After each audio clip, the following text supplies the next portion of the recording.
important to talk with you about them before Christmas came along.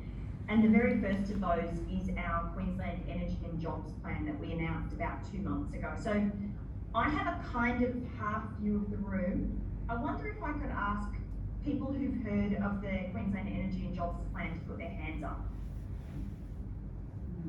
I see one hand. Oh no, I'm up to maybe 4 or 5.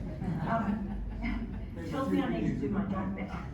Because the Queensland Energy and Jobs Plan is one of the most profoundly important pieces of policy and plans that our government has ever put together, and frankly it's world leading for almost any government in the world.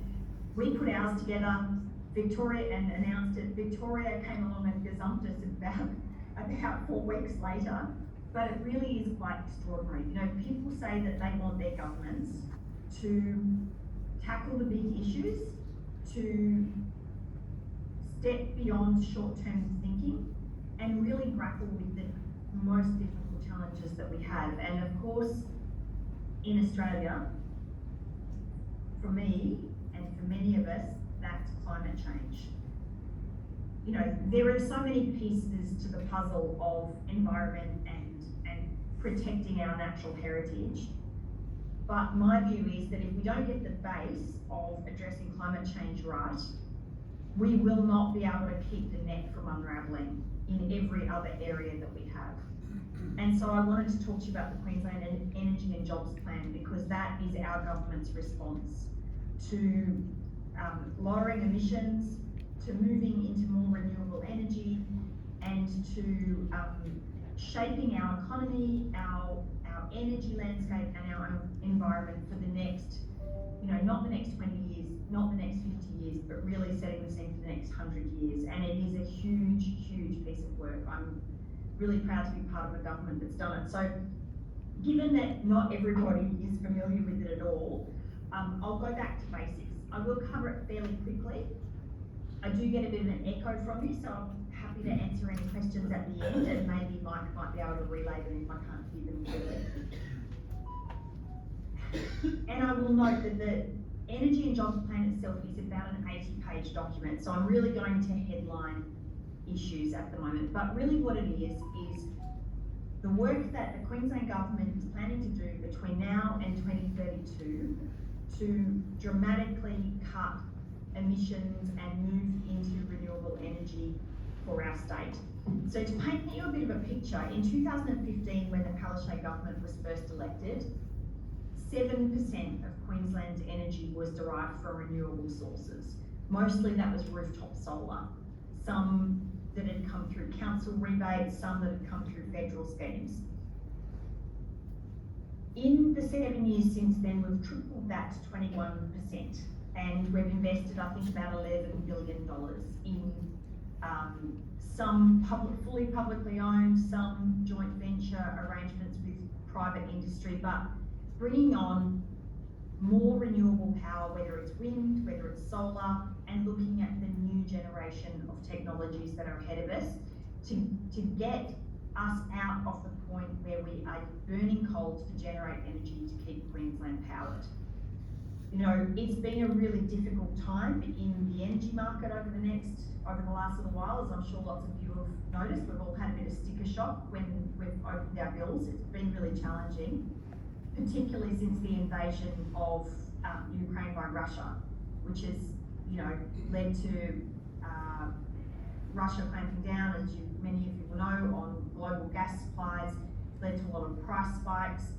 Although we actually generate a lot of renewable energy here in Queensland because we're part of the national energy market, we are caught up in price spikes the same as everybody else. But we know that getting more renewable energy online as quickly as possible is the way to give us a cheaper and more secure energy market for the future. So we previously had a target of 50% renewable energy by 2030. And that, you know, we've been gradually kind of upticking toward that. It's quite difficult to sort of, we've done the low-hanging fruit and we really needed to put a whole lot of new energy into powering the next phase of that. So the new target that we have is 70% of renewables by 2032, the year of the Olympics. You know, I suppose in some ways, it's not really about the Olympics, it is just about providing a horizon point. But to get us beyond the sort of 20-30%, there's a huge new focus required. So we are going to be, between the state government and hopefully some federal government funding and the private sector, we're going to be investing, we predict about $62 billion into Queensland's energy market to reshape it. That means investing in the Queensland super grid, so spreading renewable energy generation right across, particularly, well, we've divided the state rather into renewable energy zones, and a lot of this work is happening in the regions, although we do have one very significant project planned for our region. So it's not just about creating the generation, the solar, the large-scale wind power, the renewable hydrogen. It's also about linking them together with a new super grid that covers all of Queensland, that will allow things like remote Indigenous communities to be powered.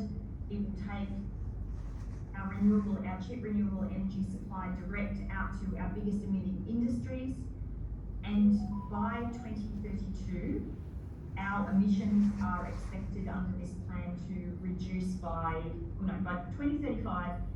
We are expecting under the plan, and it's all been carefully modelled by Ernst & Young, so independently modelled, 90% emissions reduction under this very detailed plan by 2035, which is a huge, huge achievement, I think you'll agree. By 2035, we're expecting 80% of Queensland's energy to be generated via renewables. There's a whole lot of pieces that go into it, but the headline news is that by 2035, Queensland is not going to need to burn coal to power our homes. The benefits of that are environmental, but they also go to things like the international energy market and fluctuations that we're seeing happen through, wholly unrelated international events.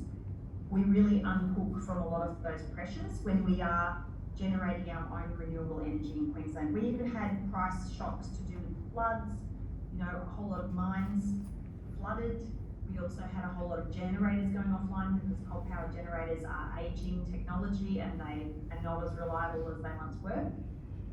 So it really is a big, big piece of work, and central to it is building 2 pumped hydro projects, one in the Pioneer Vertican, which will be the world's biggest.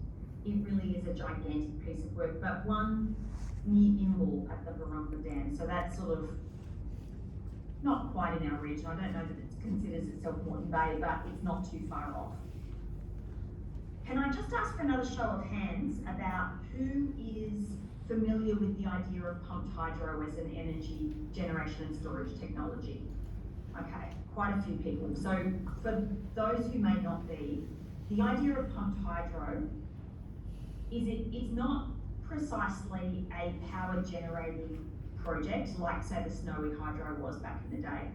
The idea with pumped hydro is that during the day, when solar energy is cheap and readily available, in fact it can be in glut under some circumstances, you use that solar power to pump